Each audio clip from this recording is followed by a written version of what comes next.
What the heck is up with the Toronto Raptors right now? What's up, NBA fans? It's Mike here. Today, you already know, I'm going to be talking about Toronto, or the Tampa Raptors as you might call them, because they just look like crap, and I don't understand why. Like, dudes, I am super confused right now, okay? I thought this team was a playoff team, and I'm not necessarily saying they're not a playoff team, okay? It's still early in the season. As I'm recording this, they've only played 9 games, alright? We are less than a quarter of the way through the season. It's too early to be making big statements like the Raptors, who were the 2 seed last year, will not make the playoffs whatsoever. That said, they are looking really freaking sus, and I want to break down their roster and try to figure out why, because I'm just really confused, and I assume most of you are too. I saw most people, myself included, predicting at the start of the year that they would not be the 2 seed again. They probably wouldn't even be a top 4 seed again, and that's fine. But the idea that this team would completely drop out of the playoffs after being the 2 seed the last 2 seasons? What? I mean, absolutely insane to me. So I'm going to look at their team and try to break it down, figure out why, alright? So, to start off, let's look at this team's net rating, alright? They are currently 18th in the league in both defensive and offensive rating, which, while not absolutely awful, is definitely not as good as I expected the team to be, especially on defense. The Raptors were a very good defense last season. They have been for several years now, really just as long as they've been under Nick Nurse, so that's only like 2 or 3 years, but you know what I'm saying. The last couple years, they've been a great defensive team. This year, they have fallen off a cliff all the way down to 18th, and I think we've got to put the blame on the fact that their centers, Serge Ibaka and Marc Gasol, are gone and have been replaced with big-time minutes from Chris Boucher and Aaron Baines. Chris Boucher is just not a guy who should be a starting level center. That's just not who he is, unfortunately. He's a decent enough backup, and he's playing decent enough this season. 14 points, good field goal percentage. Alright, he's been a decent enough player. Almost 3 blocks a game, actually. He's been a very solid player, but he's not a starting level center. That's just not who he is, alright? Meanwhile, Aaron Baines, let me just get Aaron Baines out of the way, okay? Aaron Baines playing like shit. Aaron Baines is playing like garbage. Clearly, whatever happened with him on the Suns last year was nothing but a fluke, because he is absolutely atrocious this season. 5 points and 6 rebounds a game on 38% from the field and 19% from 3? Are you kidding me?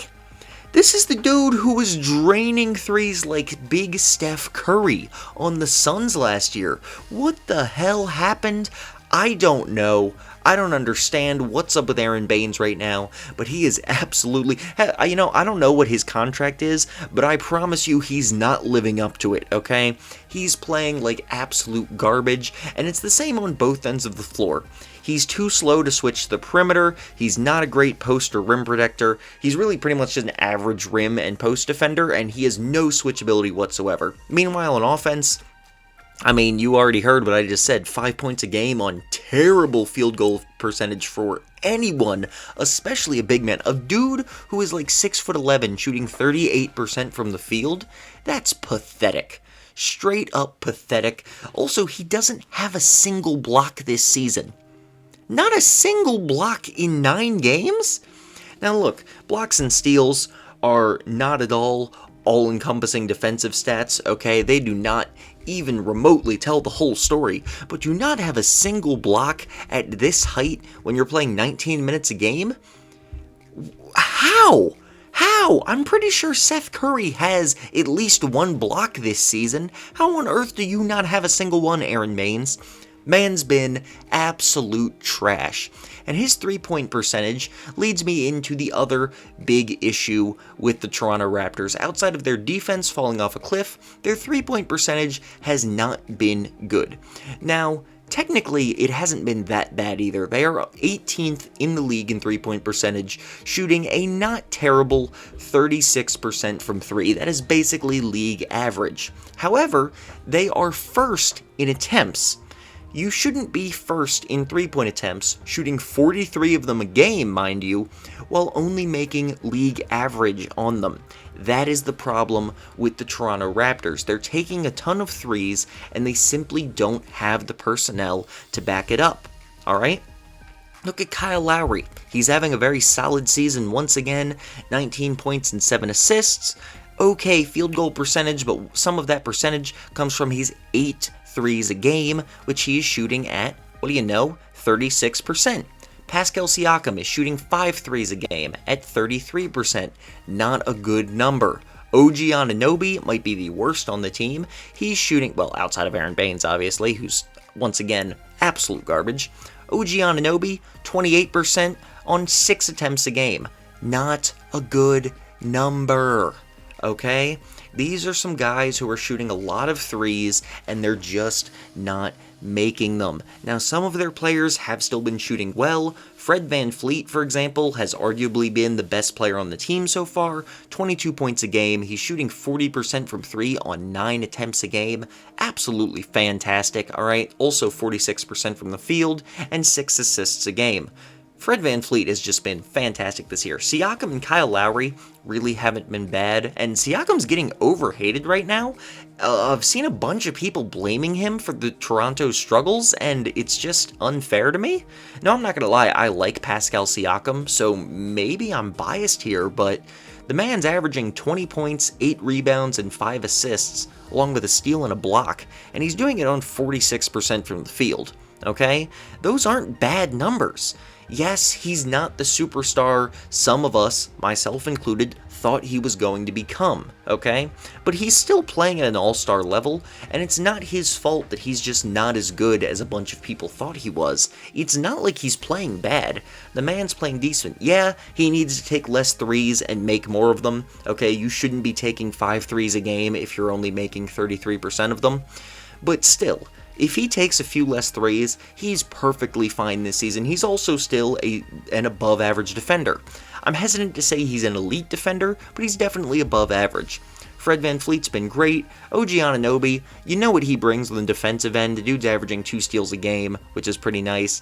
He's just not doing well on offense this year, okay? I had somebody tell me the other day that OG Anunoby was better than Chris Middleton, and I laughed. I laughed so much. It would have been directly in their face if it hadn't been over social media. OG Anunoby was overhyped, and I think everyone is overrating how good he is right now. And I'm not trying to come at OG Anunoby here, but if people really think he's on the same level as Chris Middleton, chill out. He's not. Like I said, 6 threes a game, 28%. That's not a good number. Only 69%, nice, from the free throw line, alright? 43% from the field. He's just not shooting very well on offense. He also only contributes 2 assists a game with 2 turnovers. So he's not passing very well, he's not shooting very well. He's a very good defender, but on offense, he's just not great. He's a better Matisse Thybulle, okay? Which is pretty high praise because I fucking love Matisse Thybulle. Anyway, Norman Powell. He is another guy who seems to have fallen off since last season, and there's 2 of these guys. Norman Powell and Terrence Davis are both guys who I think came into this season with very high expectations after playing great in the bubble, and they've just fallen off. Powell is only averaging 11 points a game on 36% from the field. That is terrible. Like I said, his 3-point percentage has been good, 42%, but his field goal percentage overall is 36%. That is atrocious. You can't be shooting that badly, okay? That's terrible from this guy who a lot of people really thought was, once again, we thought he was going to be better than he has been this year. Terrence Davis, same thing. Now, he's actually shooting very well, but he's only averaging 7 points a game. I think many Raptors fans, and also myself, not a Raptors fan, but I do rather like the team, we expected Terrence Davis to be better than he has been, alright? He's just not giving us enough. Aaron Baines has been terrible. I've gone over the main players on this roster. This team just isn't as good as they seemed before. They've also lost a little bit of their depth. The biggest parts of these are Serge Ibaka and Marc Gasol. Now, yes, they were old, they were not players in their prime anymore, but Ibaka was a very switchable power forward center who is still an above average defender in today's NBA, clearly a much better defender than frickin' Aaron Trash Baines, okay? There's a reason Embiid posterized this man. In fact, he said himself he has a face made for being dunked on, and it's the fact. Clearly everyone thinks so because they're murdering him this year. He's playing like trash. Ugh, very upset with Aaron Baines, okay? It's not like I have him in my fantasy league or anything. Didn't expect him to come in shooting great, but Aaron Baines is annoying me. Anyway, you already noticed that. Marc Gasol, on the other hand, also very good backup center. He could start next to Ibaka when needed, and they could run these weird large lineups with Siakam, Ibaka, and Gasol. Gasol can shoot threes, once again, better than frickin' Aaron Baines, and even though he wasn't exactly a versatile defender, he was definitely a better rim protector. He was a very smart defender, and he didn't make dumb mistakes. He also happened to be a very good passer for a big man, alright? Ibaka, I don't know if I mentioned this, but he, once again, could shoot. These guys being gone is part of the reason they're not shooting as well. These were smart, veteran players who were good defenders. Losing them hurts the team more than I think anyone expected, including myself. And that is why the Toronto Raptors have not been good this season. They've lost some of their better defenders, some of their players who were expected of them are underperforming, and some of their replacement players are just straight up freaking trash. Yes, I'm talking about you, Aaron Baines.